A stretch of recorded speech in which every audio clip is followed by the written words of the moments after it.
Okay, so welcome back to another RWR get-together. Tonight we have our book club for writers, and we are tonight having a look at Stephen King on writing. Christine Tithridge is going to lead this discussion, and we're all going to give our thoughts and opinions on this book. Or if we haven't read it, we're going to sort of talk about what we think of King and maybe some other writing advice. Christine. Hi everyone, welcome to the Rainforest Writing Retreat book club tonight on writing. And tonight, as Charmaine said, is Stephen King's On Writing, which was, hello pup, which was, oh, there's another copy Raylene's holding up, and another copy. I think everybody, oh, look at all those tags on Emma's. That's amazing. Yes, so what we will do tonight is I have a couple of questions here. When I read it, I wrote down, and see how we go from there. Has anybody, to start with, got any, what's their overall view on the actual book? Anybody? As a whole? Well, my overall on this book thought process was, it is a book on writing, but I found it more as an autobiography, which was really exciting because we got to see what happened to Stephen King, how he started, how he bounced through all the different ways of making his writing work, and how he found the opportunities and how they either fell in his lap or they didn't. He had to work hard. Just like the rest of us, and sometimes how he found it, fell down the rabbit hole as well. So, and that's how I felt anyway, more of an autobiography than a how-to book. And for pantsers, I found that it was more a book for pantsers and not plotters. It was my thought process. So one of the things that Stephen King first said right at the beginning was writing is his day job, and you know, not a lot of us get that opportunity to do that during the day. I mean, sometimes we could do it while we're at lunch. I think these days it's harder for us writers to break into that, but we love writing, so we keep going. His next question was, where do you get your ideas from? And his answer was, we as writers, we don't know. They just come. And how does everybody else feel about that? I don't know. I think that we sometimes know, like if you have weird dreams, I have a lot of weird dreams, and that gets some stuff started. Yeah. I know a lot of people talk about having ideas in the shower. I can say that's not me. That's I me. think that I'm very quick in the shower. I get in and I get out. So I don't really have time for ideas there. But yeah, I think for me, it's always dreams or overhearing somebody say something, and it triggers ideas. I agree with all of those, Charmaine. Anybody else? I do too. I often wake up from a dream and have written a few things down because they're so random and have, as I'm told, such epic storylines. So I write them down for myself. But I also conversations sometimes, and I think the most random one was before a general anaesthetic, and thinking of an idea and then going, oh, I'm not going to remember it when I wake up. And I did, thankfully. So drugs, there's another inspiration. I did say the other day, I think I need to book in regular general anaesthetics. Well, just don't go through with the anaesthetic, just like you're gonna have it and don't have it. Yeah.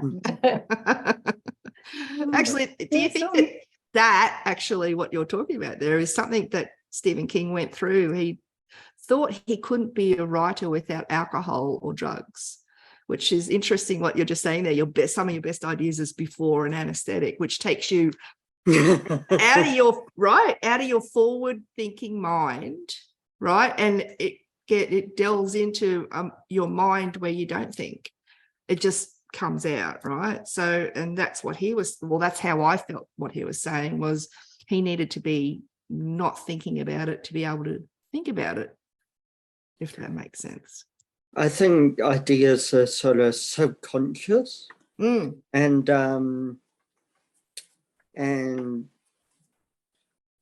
well, I get ideas through experience. So travel, watching TV, looking at photos. Listening to blogs. You listen to blogs? Well, listen to blogs. You can't listen to a blog. Podcasts. Podcast. Yeah. Or vlogs, I guess. Vlog. Yeah.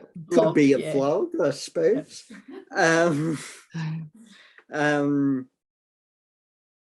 You know, it's all experience to go into the subconscious, I think. I agree. Do you have dreams and write them down, Robert? Well, I'm sure I do have dreams, but I can't remember them. Mum can. I think it's a practice thing. It's that you've only got like 10 seconds from when you woke up from your dream to actually remember that dream or write that dream down. It's not long, because whenever you get that next thought in your head, it just negates everything. It just goes away. It's like, oh no. Yeah, I agree. I think it's very special to be able to do what you're doing. I think another way is also I get off news reports, radio, other people talking in coffee shops. Sometimes you'll pick up some really good dialogue in coffee shops. So there's lots and lots and lots of different ways of getting ideas, and that'll be the seed of whatever you're going to talk about. And I think writing exercises too, when you go to workshops and they give you an exercise just to do for a small activity, but then you start thinking, oh, if I extended this. So true. Yeah. Well, the next question was, what question do people not ask? And not ask him, actually, as a fiction writer. And for him, no one ever asks about the language, the art and the craft of telling a story. So I think he was talking about the literature side of it as well. I think he loves literature, but he likes to write in the urban sense, as in he gave a really unusual analogy just before I was just listening to it. If you're going to tell somebody that the boy is doing a shit, say he's doing a shit. Don't tell him he's going to the toilet to relieve his bowels. Tell it as it is. I found that quite funny. But and in saying that, I think that's another way that we as writers find our voice. I think that being able to use the words, as he said, write the first word that comes into your mind and use that. It's not always true, because sometimes I like to find a better word that says the same, especially if you're going to use a similar word twice within a page. Try and find a better word that describes that, but still in that same context of being an easy word. If I don't know how to explain that, but yeah, make it the easy way of people just to read it, just like they're talking to you and me, instead of having to have a degree and understanding the literature side of it.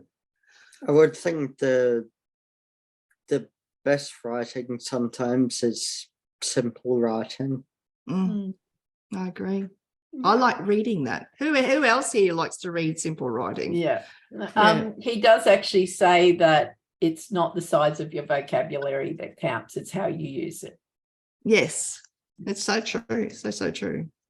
I'm just going to turn my phone off. It's like being at the movies, isn't it? Turn your phone off. Oh gosh. And he further to that says a good book that he recommends is The Elements of Style by Strunk, and in particular Rule 17, which we talk about in RWR a lot in when we're doing our short stories and our anthologies. If you had the opportunity of being in one of them, which I know each and every person here does, And his rule 17 is omit the needless words, which I found very prominent, and you've got to make it tight. There's no use. We teach it a lot anyway. So if you want to come and learn how to do that, you're always welcome to come to one of our retreats that we have, and you'll learn that. Come and let Charmaine edit your work. I'll Charmaine 3 words left. Oh, yeah, as many words that we can get rid of. Let's find a word that can take up 5 words. And I think that's, and I think it helps in everybody's, I don't know, we've gotten a lot of good feedback from that as well, from people that have been traditionally published. They've learnt this and then been traditionally published. So, and even independently published, because we embrace both of those, both publication types. And we can teach self-publishing. And if you come, is it this year that we're having somebody come along to I need more information. Oh, from publishing, yes. Yeah, We read have, my mind. Yes, of course I got there. It's just like the Wi-Fi's a little slow, but I got it. We have Sarah Williams from Serenade Publishing coming along this year for the Rainforest Writing Retreat. That's June 23rd to 25th. And she will be taking pictures. So if you want to pitch your novel to her, she predominantly writes romance, but she publishes in all genres. That's exciting. Yeah. They're all exciting. So learn how to omit your words.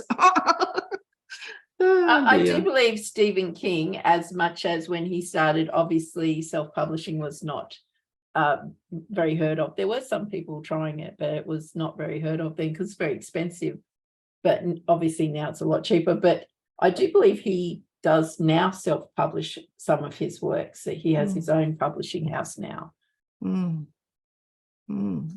why wouldn't you? You make a lot more money. Well, I suppose if you're an established author, you'd make more money. Yeah. From it. We do talk about at school when we look at book covers, we talk about how you lay out the title as largest, unless you're someone like Stephen King. Then this is the bit you have as the largest bit, and no one really cares what the book's called. They're just going to buy it anyway. So you're trying to write another book. They don't care. It's like in movies. You could just say Johnny Depp movie. They don't care what it's called. They're just going to go and see it. So that's so true.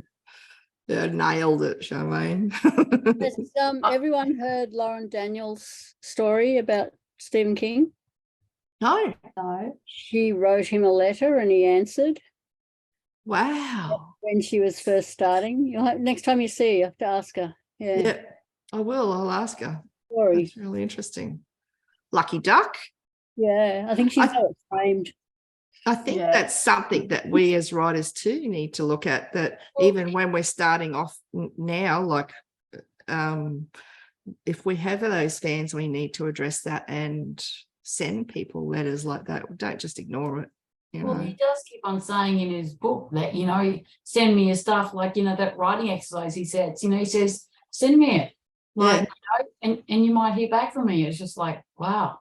Okay, that must be like how many people are reading this book? Like 100,000 people potentially going to send something to him. Yeah, I think it'd be more than that. What page was that on, Janelle? Where was that? I think that you'd be sad to hear how few people probably actually follow up on that. Yeah.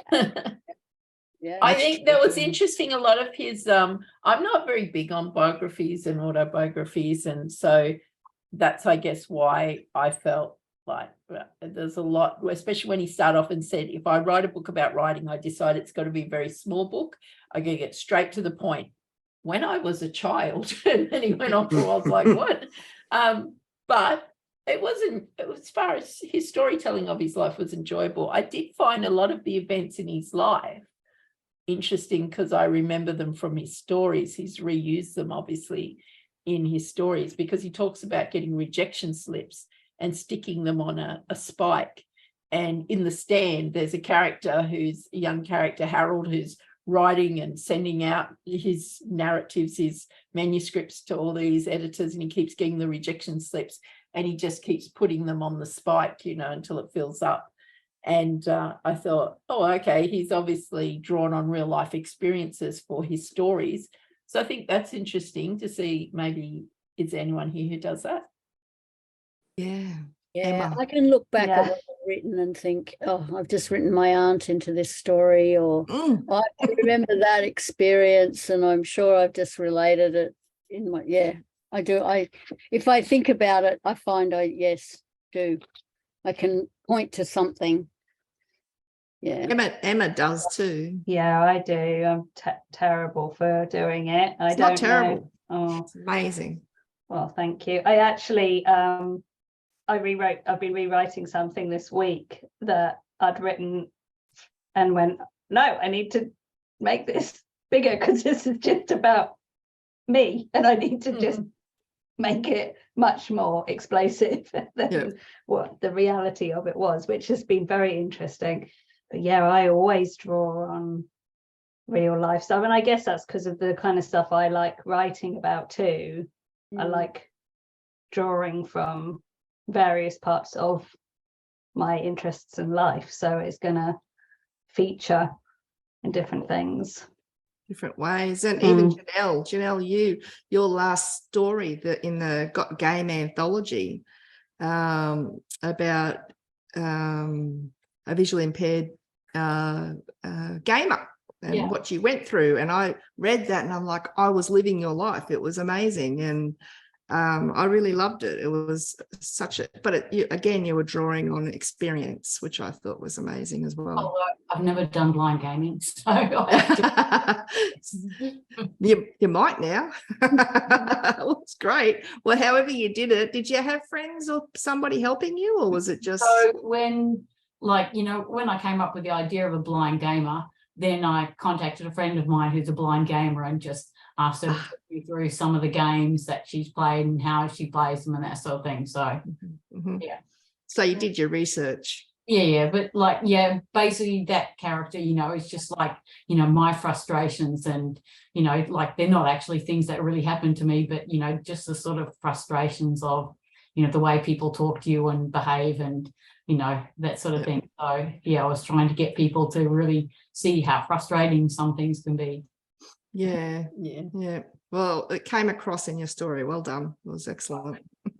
The thing I really liked about his book was his conversational kind of style. And like we were talking about, it's easy to read, but I really felt like, he was just sort of, having conversation. It just felt really nice. He should have called it In Conversation with Stephen King. Yeah. Listen to the audio book, it's him reading it, so you're really I loved audio. I'm a big audio fan, and I just sat here and was writing notes as I was going. But as Emma showed us with her book, it's full of tabs. I do like when I'm reading a writing book, I do use audiobooks too, but a book about writing, I tend to get a hard copy. And this was actually the first book on writing that I read. And I wanted it. I was given it as a gift by my husband, and I found it really, I loved it. I read so many Stephen King books from probably the first adult author I started reading. And I remember hearing that when he first wrote Carrie, it went in the bin, and I loved hearing his take on that and reading and his wife taking it out and going, what are you doing? And then helping with the teenage girl aspects to it. And I thought, oh my word, like Carrie is just such a fantastic story. And he thought that was terrible. And look at what came after that. And so I just found that I really enjoy, and I did enjoy reading about his life as well. But I think one of the main bits to do with his writing process that I really got a lot out of is how he said he it's like digging for fossils, and you can't be too rough, and you know, so sometimes it doesn't come straight away, and the whole thing, like you're saying, Chris, about pantsing, and that made me feel better, because I know I'm definitely more of a pantser than a plotter, and I love that idea of digging for a fossil and going, oh yeah, this is what the story is, and I feel, and I really connected with that side of this book. I think that's what drew me to it too. It's about letting it happen. Just let it happen. It might not be there when you first start. You might write the first 50 pages and you still don't get it, but when you write that 51st page, you go, oh my gosh, so just keep going, just write it to the end till you've got the end, and something will pop out. That happened with my sci-fi story for our anthology. I didn't know where it was going, and then I was just plowing into it, and I suddenly thought, oh my gosh, there's the twist. So they're the best. That was really they're the best moments. I never could have planned that. I don't think if you'd sat down and sort of planned what you're wanting to write, whether I could have planned that moment. I love that. I love that happened to you, because it's a moment that everybody's grasping to get, and it will happen. You just got to keep trying, keep going, just keep going. Is that how you write, Charmaine, or you're mainly a plotter? Oh, I'm a plotter, definitely a plotter, but I plot, and then the story always evolves differently to the way I plotted. But it's like the plot gives me permission to now just go crazy, because I've got the safety of knowing that plot's there. Sometimes I'll plot and I'll write something and I know it's not working, and sometimes I can keep going through that, and other times I have to stop, leave that aside, and then the important process for me is the mulling over. And I know sometimes it'll be a year of mulling over on a story, and then something will just click, and I'll think that's what it's missing, that's what it needs, and I'll go back. Perfect. I'm a pantser. Yay. I don't need to be, and I usually start with, like, I'll get a line in my head, like I said to you guys the other day, and that's kind of the character talking to me and telling me what the story's going to be. And then I work on that, and then I write maybe 200 words, and then I leave it for about a week, 2 weeks, and then I come back to it. So I'm kind of working on it in my head, but it's not like I'm not physically plotting, and then I'll come back and I'll write a bit more, and then I might leave it for a while again, and then I'll plot it, kind of plan it in my head a little bit more, and then I'll come back. So once you start that process of thinking and writing and stuff, it never leaves your head. It's like you go away and do other things, but it's always on the boil in the background. That's a good way of thinking about it, Raylene, because it's true. Absolutely. You can't get away from it until you've written it down, till you know where you're going. And you are in a way plotting, but you're pantsing. So I'm not sure what you call that, but I think that's exactly. Does everybody do the same thing? Is that similar way that everybody does it?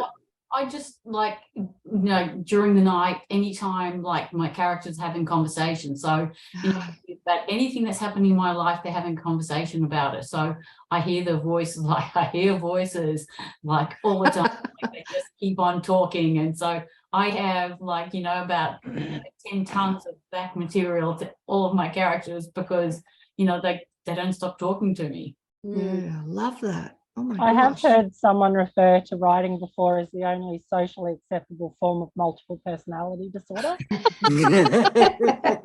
Which I know, I'm not trying to make fun of, mental health issues, but it is kind of like that, because you've got all these little voices talking, and no one who's not a writer doesn't get it. Yeah, it's true. I never thought of it like that. That's brilliant. It's kind of scary to think about. I get it. That's good. Yeah. I love that. I think I've mentioned before, but my husband actually doesn't have an internal voice, and I don't understand how that works. Apparently some people just don't have that, so they don't have something happening in their head. He also doesn't have visuals inside his head, so I don't know what's going on in there. But but yeah, my daughter's like come to the conclusion that he's not real, because if you don't have the internal voice, you can't be real.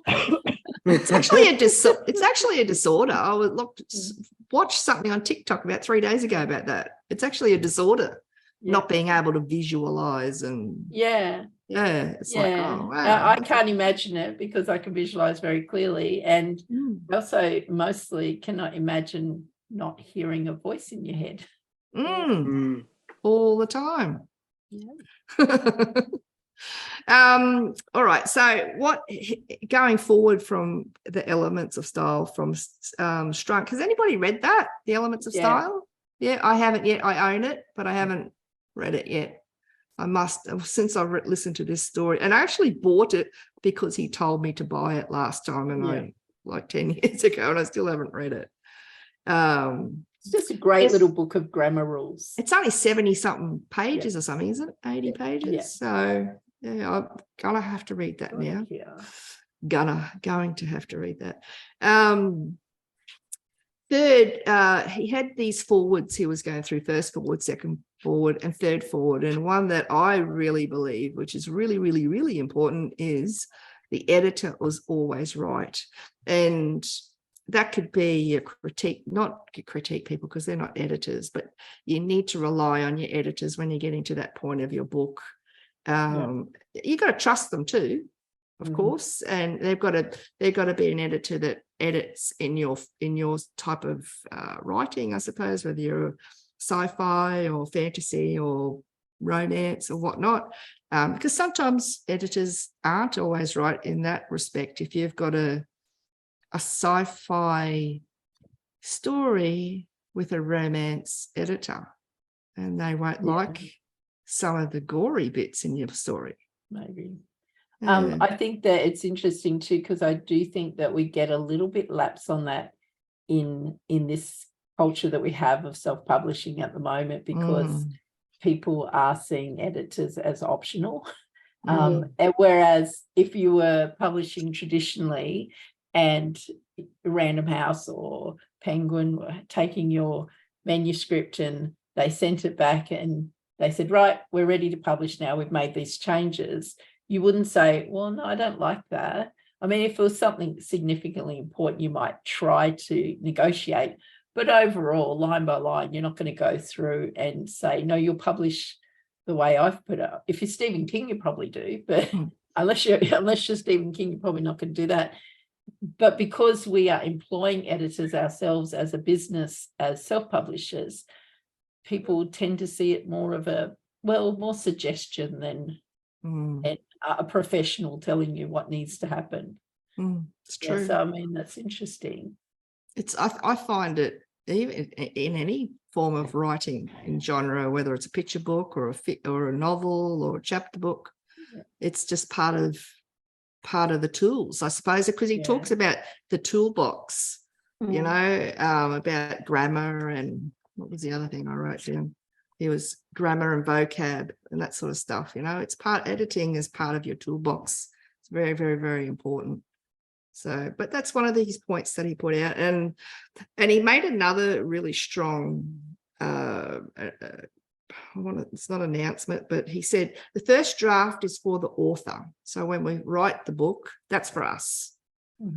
The second draft or the edit is for the reader. So that's when we start nutting down for the reader how this is going to be. It's not for us. This is for the reader. And he goes on to say the readers actually end up owning the story. We write it, we facilitate it. They end up owning it, especially look at his readers. Everybody loves their books. Everybody holds on to their Carey book and they feel like it's their book. Do you know what I mean? And that's what he was saying. The first draft is for the author, and the second is for the reader. And I really love that. I thought that was a great way of thinking about it. I also liked with that. You go in. Sorry. No, you go. Thank you. He said about closing the door and opening the door as well, so you don't let in that input until you're kind of ready. And that all came about in those first drafts and second drafts and so on too. And I found that really interesting too. Don't go looking for the feedback, whether it's good or bad, too soon. Keep it you know, sit on it until you're good. You're happy with where you are. Yeah, because sometimes you can send it off early, and your critiquers will read it, and they won't get where you're coming from, number one, and they'll give you some advice that is really not relevant to what you need. And then you might also hear something that you don't want to hear. You know, and sometimes that can make you want to stop writing, stop being an author, stop your love of what you want to do, because that's why we do this. We do it for fun. We do it because we've got a story we want to get out. We do it because we love it. You know, and when we let our story out, it's, again, we use this analogy a lot. It's like letting your darlings out, your children, and nobody likes their children being smacked. So yeah, and I agree with you, Emma, wholeheartedly. Especially in the novel, it's harder with us with the anthology because it's so quick. What we do is so quick. But this year, everybody knows it's romance, and it's cute romance. So we get the opportunity to start writing that, start mulling over the ideas in our head, and start writing something, trying to give people more of an opportunity of getting through that first, second, and third draft. So I think that's really important. You brought up a good point.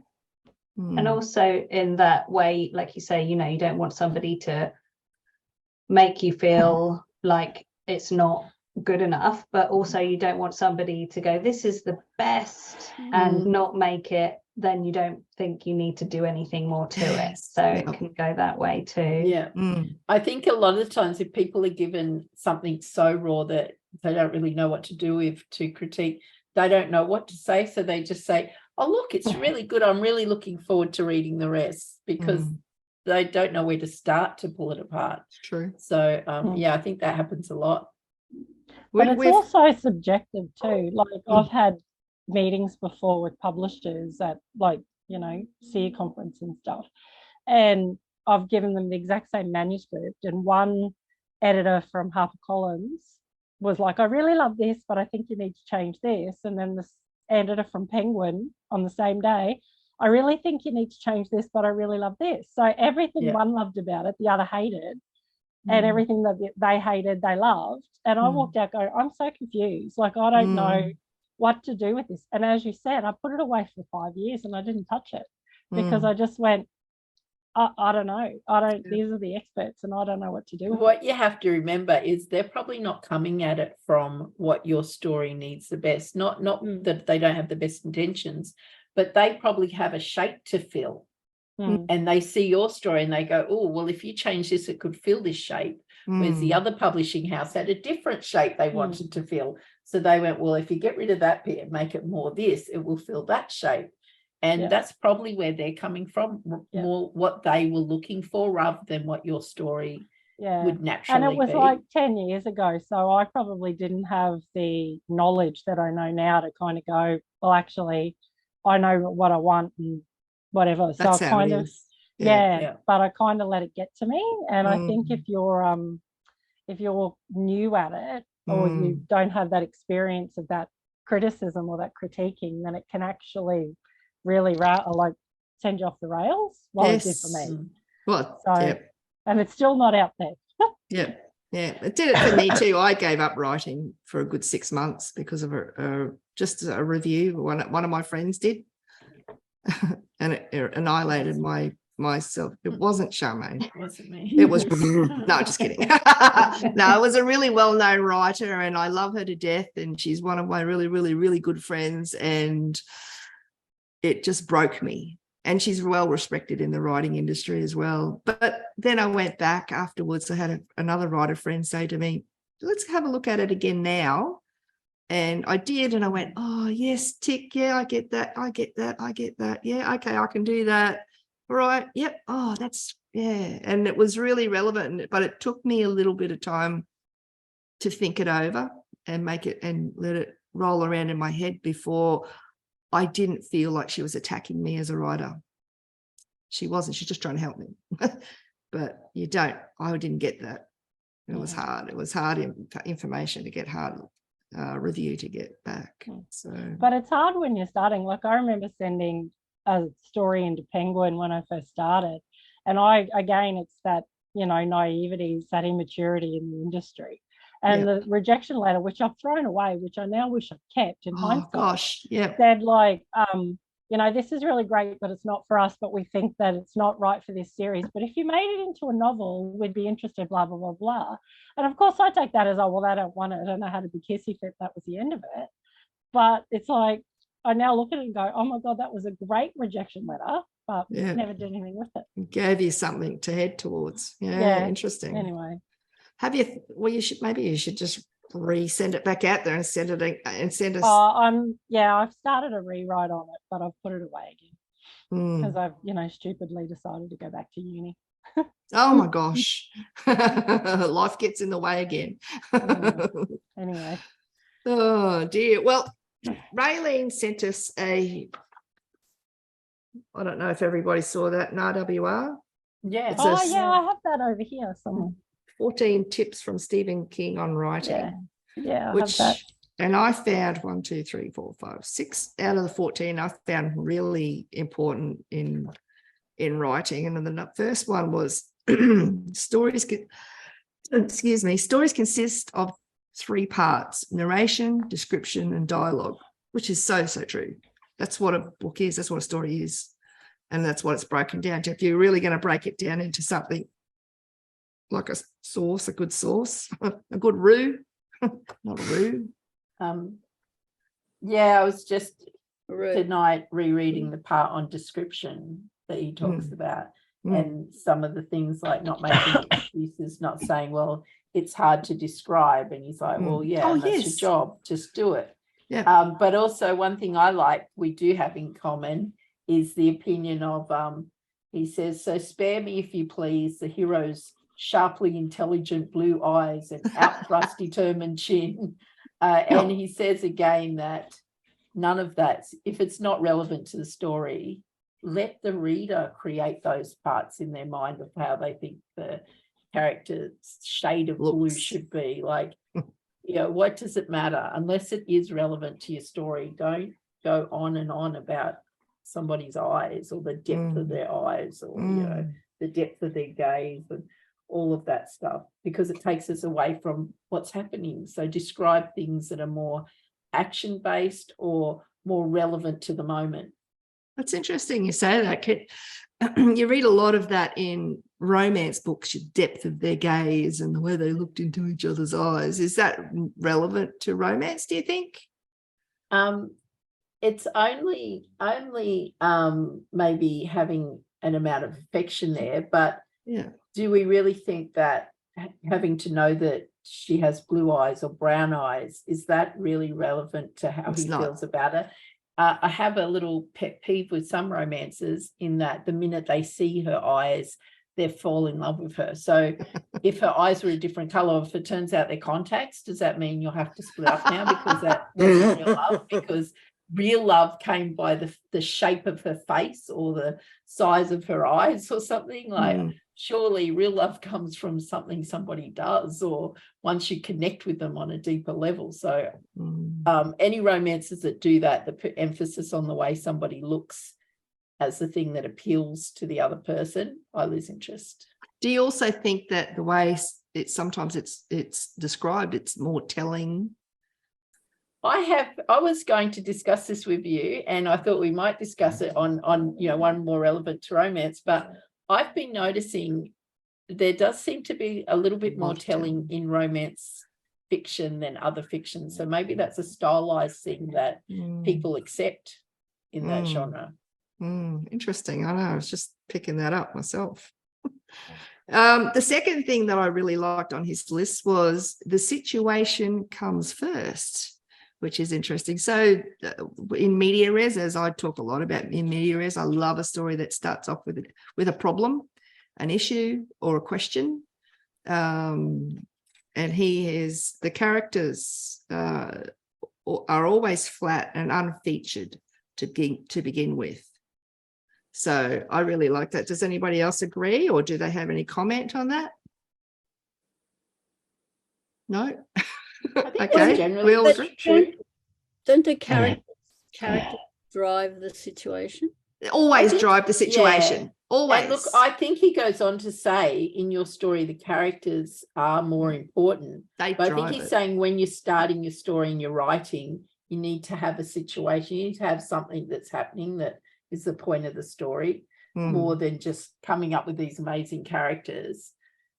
You build the characters around the event rather than to start with, and then it becomes about the characters. And it's he says that later on in your 14 steps, that you start it with the event and you finish it with the characters, and people fall in love with the characters. I really love that. I think that's just amazing way of thinking about it. The next one I really like was number 6. The best stories always end up being about the people rather than the event. There you go. So number 6 and number 3 are joined. So start off with the situation and then let it be about the people. So love that. We just talked about that. The next one was number 9. Description begins in the writer's imagination, but should finish in the reader's mind. I think that's amazing. That's just, I suppose that's what Janelle was talking about. It's that movie that runs through your mind, and then we get that onto paper and allow our readers to actually read what we had in our mind. I think that's pretty prominent. I think that's amazing and an opportunity. Because he talks about being it's kind of a psychic phenomenon that you're reading this book and you're imagining like basically what he's imagined, but you haven't actually said the same thing, to the words you're reading are the same as what he's written, but I'm seeing one thing when I've written them and you're seeing a different thing when but like psychically you've got what I meant. So true. So true. Like that he says about the rabbit, the white rabbit on the red tablecloth on the table in the cage with the blue numeral 8 on its back. And the only thing that's really relevant, no, not relevant, but the most important thing in that particular sentence was the number 8 on his back. Why is there an 8 on the rabbit? So that's your main point of view. But again, he said you could see lace. Some people will see lace on the tablecloth. Some people will see a checkered tablecloth. Some people it's red. Some people might see it as maroon. Some might see it more as a pinky reddy color. Everybody will see that differently. But we still don't need to write those in words. We need to let our readers imagine it, because it's the tablecloth is not going to change the situation of the story unless it's going to choke them. The cage is not going to do anything, so we don't need to tell people what color it is or what it is. It's the number 8 we want to find out. Why is there an 8 on the bunny? And that's what we need to talk about. So interesting. It's a good way of boiling down what you're trying to do in a scene or in a chapter. I was thinking, because 10 is too big a number. Well done, Robert. That's true. Oh yes. Yeah, where would you put a whole 10? I like that. Look, I have an exercise I do with the kids when we're writing, and I call it zooming in, and it's where we write a scene and I try and teach them. So we might start with someone's hiding under the bed, and you write the scene and you just touch on what they can see, what they can feel, and then while they're under there, they'll look and they'll spot something that's been forgotten. And we'll really zoom in on that one item and we'll write a lot of detail about it. So now we'll write a whole paragraph just about this item they've found under the bed that's been forgotten. And we know that it must be significant then because we've paid so much attention to it in the story. And after describing it intently, we might then have a flashback as to how it was used or why it's important in their life. And then we move on with the story as to why someone's under the bed. They might get found it was a game, or they might overhear someone talking, whatever. And the whole point that I try to teach them is you've zoomed in on one item, but you can't actually zoom in on 20 items in the room, because now nothing seems important because you've paid so much attention to everything.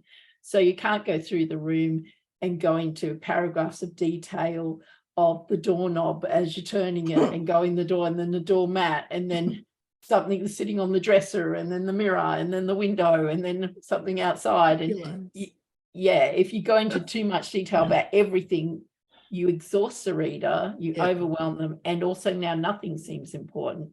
So that's where we can just skim over some things and let the readers decide. And then just, if it's important, we zoom in on it so the reader knows something special about this. That's a really good exercise. I want to be in your class. That is awesome. Oh, and the next one that I liked was number 10. The road to hell is paved with adverbs. And he uses loudly, nasty, kindly, slowly, softly.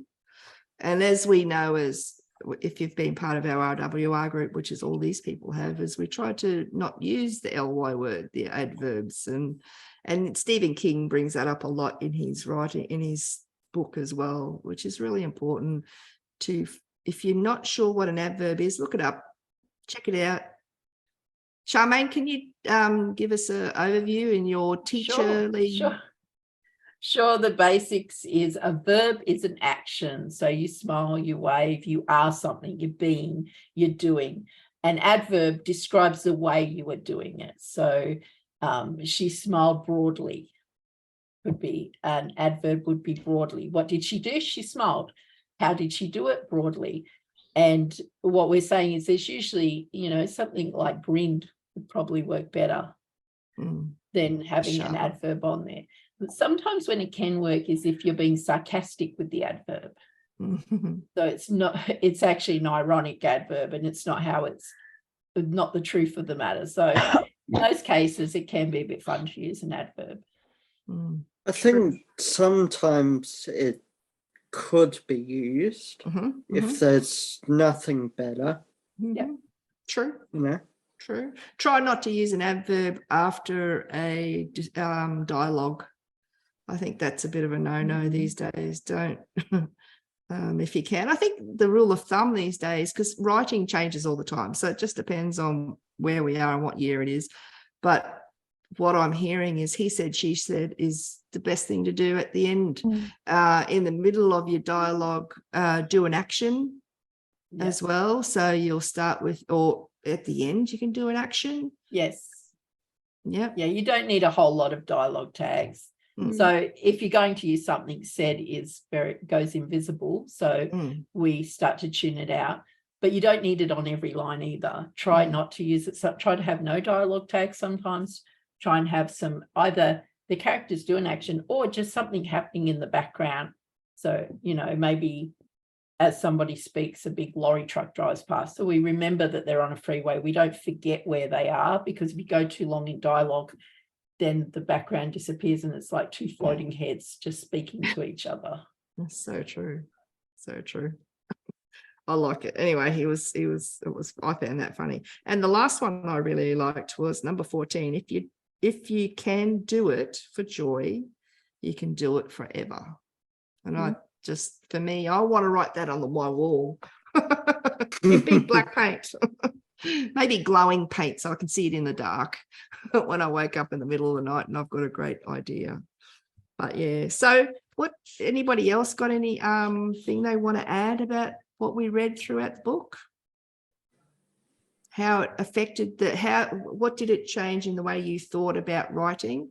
I know that Emma said she liked the pantsing bit and leaving it and letting it simmer for a while. Did anybody else have any ideas that helped them with their writing? Always been encouraged by the fact that Stephen King is a pantser. Yeah. Most prolific pantsers in the world. Crazy. Actually, that comes to, he had a point later on where he'd written Kerry, and I remember him talking about, I don't know if you guys remember, right at the beginning, he talks about his nanny, and she was the big lady that looked after him. And I think that this situation helped him with his Carrie book story, where she used to put him in the closet. And there was that big...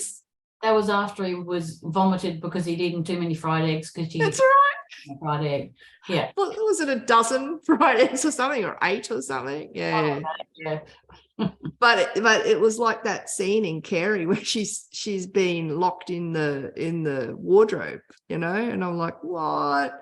That so much is his experience in real life to be able to portray what happened and make it feel realer than, he had some terrible things, like she'd make him giggle and laugh and then she'd smack him across the back of the head and then make him laugh again. He must have gone through some sort of PTSD when he was younger.